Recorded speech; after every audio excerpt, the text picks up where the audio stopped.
When I refer to the Great Deconstruction, I guess I'm using a very big umbrella term to talk about a phenomenon that's happening right now, where we're having an unusually large wave of faith shifting that includes, for some people, leaving the institutional church, for others, no longer identifying as Christian, but still following Jesus, and then for others, complete renunciation even of Jesus.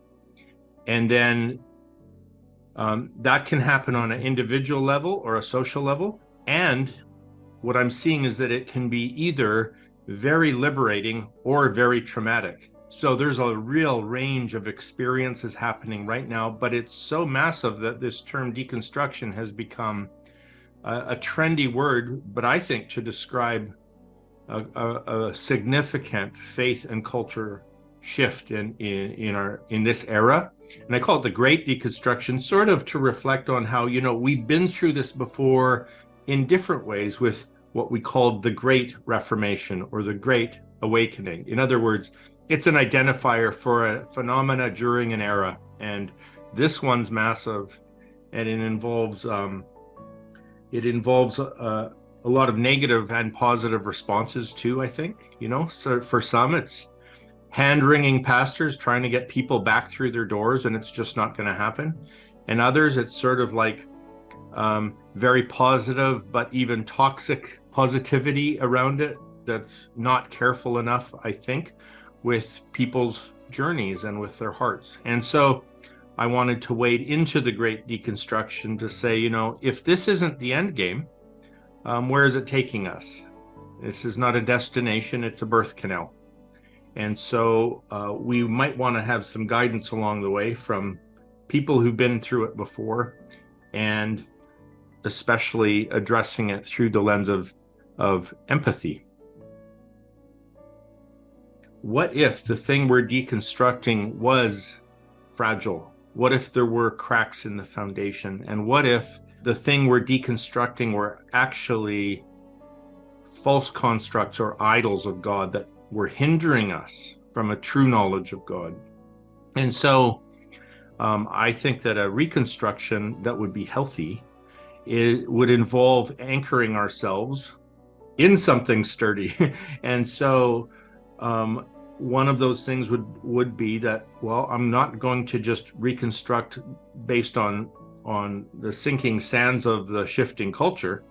I will pursue God as I understand God, with a belief that there's something real out there who responds to that pursuit. In other words, I don't want to just make up a new false God. I don't want to just abandon the real God. But if there's a true God out there, and I'm in pursuit of that God, how will I do that in a healthy way? Well, one thing is I'll do it in community with people who appear to be bearing good fruit. If their lives are chaos, I can't count on them as guides. But if I'm in the company of loving, caring, fruit-bearing mentors and comrades, then I'm going to probably become like them. But I also think that inside of those relationships, I will actually meet who God really is. So I've conceived, it's still a conception, it just seems like a healthier one, that if there's a God, that God is love. And my own sense is that to see the nature of that God who is love, I ought to anchor myself in the person of Jesus, because he demonstrated a world-changing kind of life that reflects the kind of God that I could trust. If that's out there, I want to know him, and I want to be in the company of those who know him and can carry me when I can't carry myself. So those are a few things, the God who is love, the Jesus who shows us God, and a community where I'm not in isolation and alienation, but that is obviously bearing good fruit instead of spiritual abuse and the many things people flee from in toxic Christian environments. You got folks these days who are saying you shouldn't even have guides, just follow your own heart. And I'm watching some of those people just throw grenades into their family life, and they think following their heart means being unfaithful to their spouse or abandoning their children. I'm like, well, no, we do need guides, but then they better be seasoned and demonstrate a track record. So the examples I use might surprise the modern deconstructionist, because I start with Moses melting down the golden calf. He's identified a false god that they are enslaved to, just even in their hedonism, and calling that God. And I think we do that all the time today. What are the golden calves that have set themselves up in place of the true knowledge of God? And how have these even been erected within the Christian faith? And they need to be melted down and displaced by the true God. Later, though, also early church, they were very much into this idea of negative theology. That is, what can we say about God in terms of who he is not? God, and so they would say that God is not just a being among beings. God is beyond being. And what they're doing is they're undermining their own certainty, because their certainty about God is another way to make an idol. And that's Pete Enns calls this the sin of certitude. And so the early church effectively assaulted that, especially in the 4th century.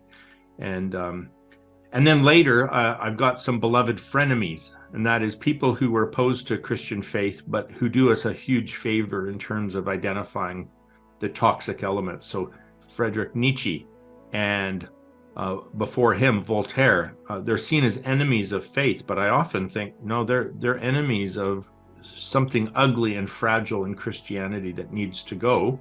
But they're also pretty cynical. So I looked at some people like them who are committed to following Christ. So that would include Kierkegaard, Dostoevsky, and Simone Weil. And all of them were just as hard on churchianity as Voltaire and Nietzsche, but they were absolutely committed to the person of Jesus Christ and following him wherever he goes. And they really set to challenging our constructs that have been unhelpful. And they really strip down Christendom, this idea that we can be a Christian culture or a Christian nation. And they observe how the kind of herds that follow are suggestible to, I guess, pardon me for saying it, but to the nut jobs out there who want to lead us over the cliff. They're mindful of that, and they're like, no, we need to always come back to the person of Jesus Christ. And so where I've seen people do that, I'm seeing better health. I'm seeing the good fruit of not just a trendy deconstruction, but real transformation and healing in their lives when they realize and frame their deconstruction around removing the obstacles to knowing God instead of just removing God as such.